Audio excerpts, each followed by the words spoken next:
papsid, enamasti mehed, kuigi mõni kannab patsi, mõni kaelaäed.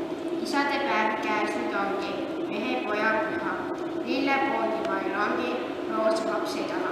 Kallistada sind ei katsu, see ei meeldiks sulle, annan parem seljamatsu, nagu sina mulle.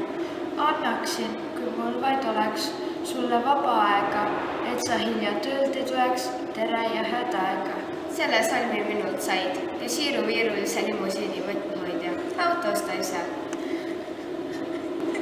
Isa lubas, et viib välja koera, prügi, pudelid. Lubas, et ta aitab panna kokku legomudelid. Isa lubas uue lambi kinnitada seinale. Lubas, et ta pühib puhtaks maja trepi esise. Isa lubas üles panna kiige, pildid, kaardinad. Lubas, et ta võib välja, miks me naabrid närvivad. Isa voodi peale heitis, lubadusi korrates, kuni unerüppe vajus palju hääl